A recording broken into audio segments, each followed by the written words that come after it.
Today's episode of Insider Tips will be covering temporary buydowns. What are they? How are they used? Who are they for? And how can they benefit you?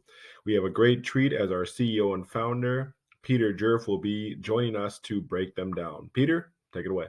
Hey, we're here to talk to you today about temporary rate buydowns. What are they and why do they matter to you? As anybody knows who's been paying attention to the mortgage industry over the last year, interest rates have risen at a record pace.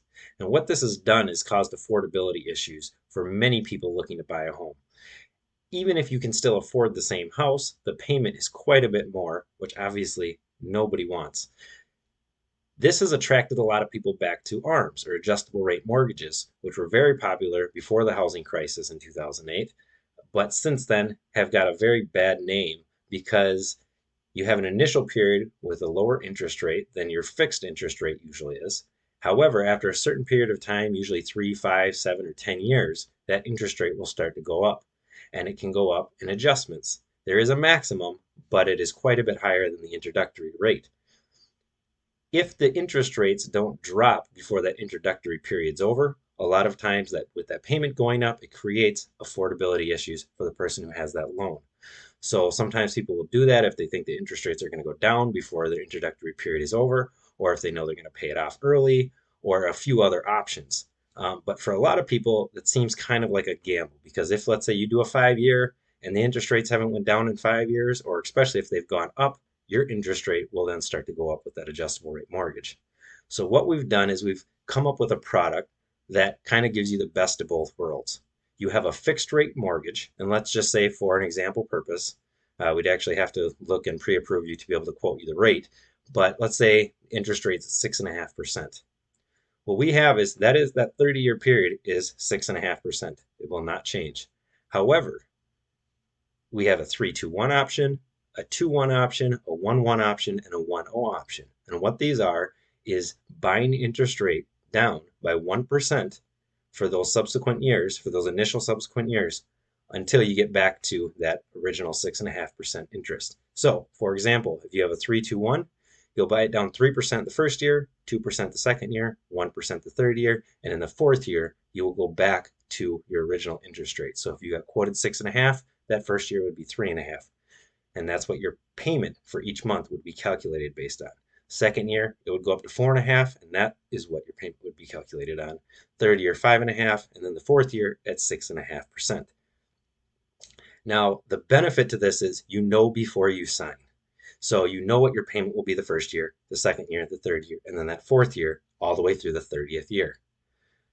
The other benefit to this is if interest rates drop. So let's say after 2 years, you're in this 3-2-1-0 program. After 2 years, the interest rates drop down to 3.5%, and you want to refinance, but you still have money invested in this program. You will not lose that money. We can use that to pay down your principal.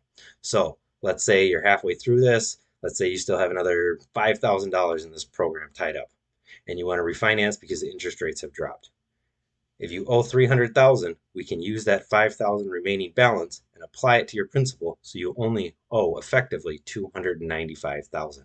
So you're not gambling, you're not going to lose the money if the interest rates drop sooner, but it gives you time to acclimate to your payment as well as if the interest rates drop before that period of time, you still don't lose out on the money you've invested.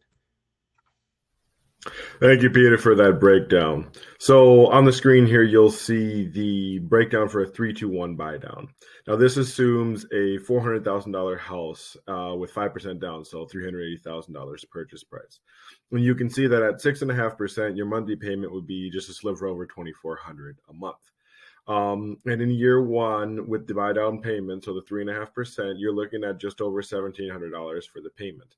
In year two, $1,925, and in year three, $2,157. Then in year four, you'll go back to that $2,400 thereabouts. Now, if you look in the far right column, you're seeing your annual monthly savings. So if you add those three up, it's just a hair under $17,000 in savings.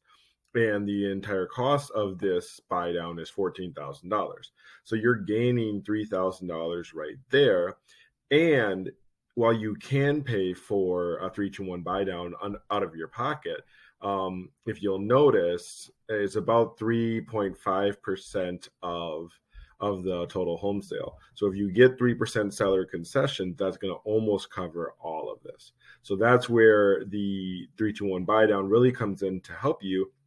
And then in addition to that, in that time, if the interest rates go down and now they're in the fours instead of 6.5, and it's advantageous for you to refinance, that's really where you can have a low interest rate for the life of your loan, even though the interest rates are a lot higher.